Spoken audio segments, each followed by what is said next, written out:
Next on Worcester News Tonight, the city manager hears from city officials about how he's doing. Find out what they had to say. And how the Auburn Police Department is paying tribute to one of its own with this car.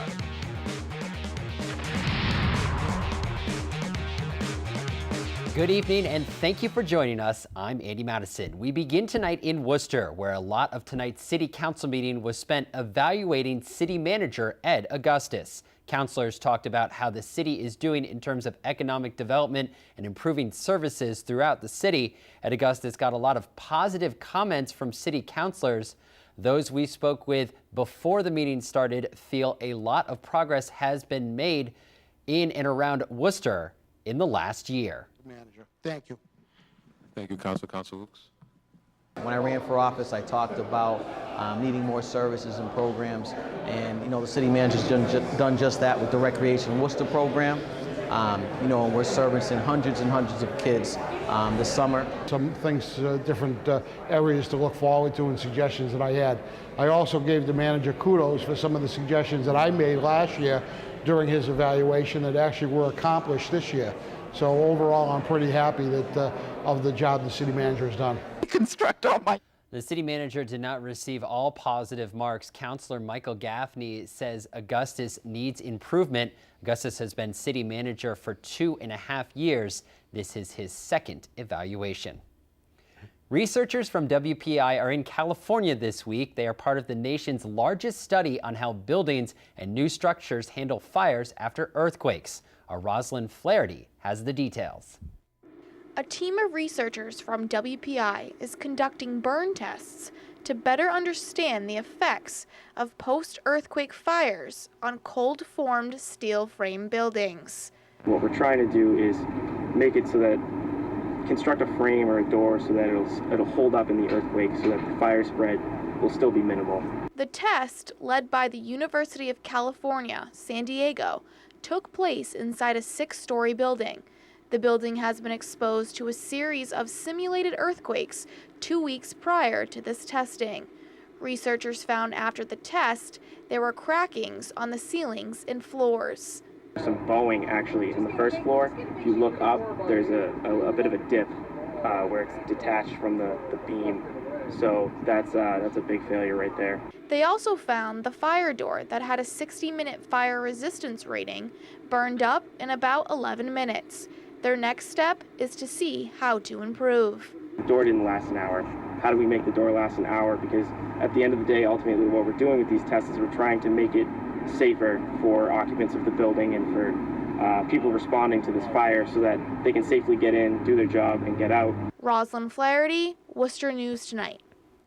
A former police officer's love for cars is being used to help raise money for his family after his tragic death. The Auburn Police Association is raffling off a 2016 Ford Mustang GT to benefit Officer Ron Tarantino's family. The drawing will be held in August during the Auburn Elks Cruise Night. Tickets are $50 each and are available at the Auburn Police Department. Officer Tarantino was shot and killed in May during a traffic stop. Several fundraisers and tributes have been planned for the officer since his death. More than 30 people dead and hundreds injured in a terrorist attack overseas in Turkey. Officials say 3 terrorists attacked passengers with guns and bombs at Istanbul Ataturk Airport. Authorities are looking at a possible link to ISIS. The Massachusetts State Police released a statement in response to the terror attack, saying in part, quote, "State police maintain a robust, multi-layered security operation at Boston Logan International Airport. That operation includes patrol and tactical police assets that are visible to airport traveler and visitors, as well as strategic assets that are not visible to the general public." The summer travel season is here and teens are out of school and on the road. And it can be a dangerous combination for young drivers. Today, Lieutenant Governor launched a statewide initiative to educate teens about the dangers of distracted or drunken driving. Our Brittany Schaefer has a look. This is what it might look like if you're drunk behind the wheel or texting while driving. I was swerving and I couldn't see people, and I remember a dog ran out of the road and I couldn't stop, and I was like, oh my God. So yeah, it was definitely a really eye-opening experience and really intense. UMass Memorial Medical Center's distracted driving simulator hosted Lieutenant Governor Karen Polito, who launched her statewide summer education and road enforcement campaign on Tuesday. We are in those 100 deadliest days of our calendar year when more drivers have to make decisions around how to be safe. According to AAA, more than 1,000 people will die in crashes with teenage drivers in the 100 days from Memorial Day until the start of school in September. Most of these crashes are caused by distracted driving. People that are driving intoxicated has gone down. However, the use of phones while driving has increased, causing numerous crashes. A trauma surgeon at UMass Memorial Medical Center says he sees far too many teenagers who are victims of distracted driving crashes. I want to put myself out of business, I really do. The conversations that I have with parents when the outcomes are bad are just heart-wrenching. One teen driver says hearing the statistics about her age group will help her make better driving decisions. I was so nervous because I know how many crashes there are and how unsafe it can be and how many people have died in road crashes, and so it was really scary for me at first to have to go on actual roads.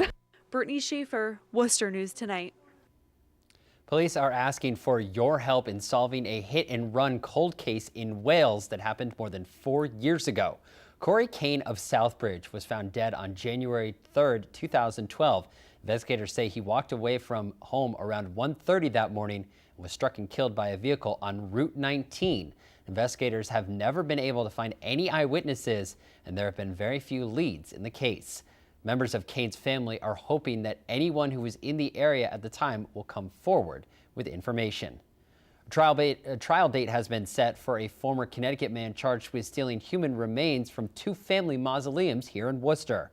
The district attorney's office confirms Amador Medina will go on trial in Worcester Superior Court on January 9th. Medina was indicted in February for disturbing crypts at Hope Cemetery. He told investigators he is a Santeria priest and used the remains for religious ceremonies. Medina is currently free on bail. A big boost for the Worcester Fire Department. They received 2 new fire trucks to replace 2 of their oldest vehicles. The city says the new additions will help continue their efforts to keep Worcester safe. Our Olivia Lemon spoke to the department and has the story. It's out with the old and in with the new at the Worcester Fire Department. Using federal money, the city was able to purchase 2 new engines for the department. These trucks work hard at a fire when they're pumping, and if it's a cold night and it's a long operation, some things can happen. Chief Jeffrey Gardell says each of the new trucks cost about $500,000. He says the department will keep the old engines. Engine 9 has been on the fleet for 27 years and is the oldest engine at the department. Engine 15 has been in service for 23 years. Whenever any of the other trucks go out of service for whether it's routine maintenance or breakdowns, we'll utilize engine 15. Engine 9 will become what we call a reserve. When we have multiple alarm fires, we call in off-duty personnel, they'll man that truck. City Manager Edward Augustus says this is the first time in more than 20 years the fire department has received 2 new vehicles in the same year. He says this new equipment is not only important for the safety of the firefighters, but the residents of Worcester. So that there's no question that when they get to a fire and somebody's life or somebody's property is in jeopardy of being lost, we don't ever want to have a question about whether the equipment that they're bringing to those situations is going to work. When people talk about, what do I get for my tax dollars, this is exactly what you're getting. You're getting these, two trucks. City Councilor Kate Toomey says it's important for the fire department to have safe and reliable equipment. She says putting money towards the new engines was an easy decision. We really do need to provide the best equipment for the men and women. We're very happy with the manager. I mean, what he sat down, he listens, and he moves forward with us.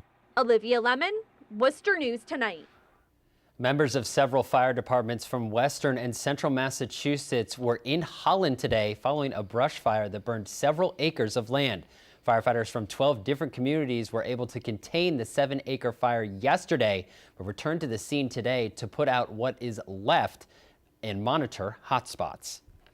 The Alcohol Beverages Control Commission is coming down hard on a local winery after 16 years of service.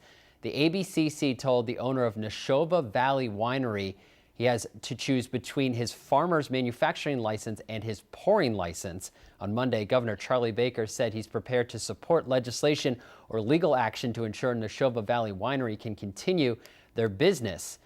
This is a petition that people have started online in support of Nashoba Valley Winery. We spoke with the Lieutenant Governor, who said she's been to the winery and is supporting their efforts. I feel very strongly about working with the business owner there, filing legislation, getting this corrected so that he can continue to do what he's done so well and successfully for 16 years. The Bolton Winery has been pouring its homemade wines and beers and spirits at their restaurant and winery for 16 years. More than $9.5 million awarded to 47 cities and towns across the state today. Auburn, Berlin, Millbury, Sutton, Upton, and Worcester among the communities to receive the Green Communities Competitive Grant. All green communities commit to reducing municipal energy consumption by 20% over 5 years. Energy and Environmental Affairs Secretary Matthew Beaton says this grant money will be used to fund clean energy projects in each community. And the money comes from either alternative compliance payments or RGGI, the Regional Greenhouse Gas Initiative monies that are basically energy funds that are collected through our utilities to fund a lot of the renewable and energy efficiency programs across the Commonwealth. The Department of Energy Resources has awarded over $60 million to green communities since 2010.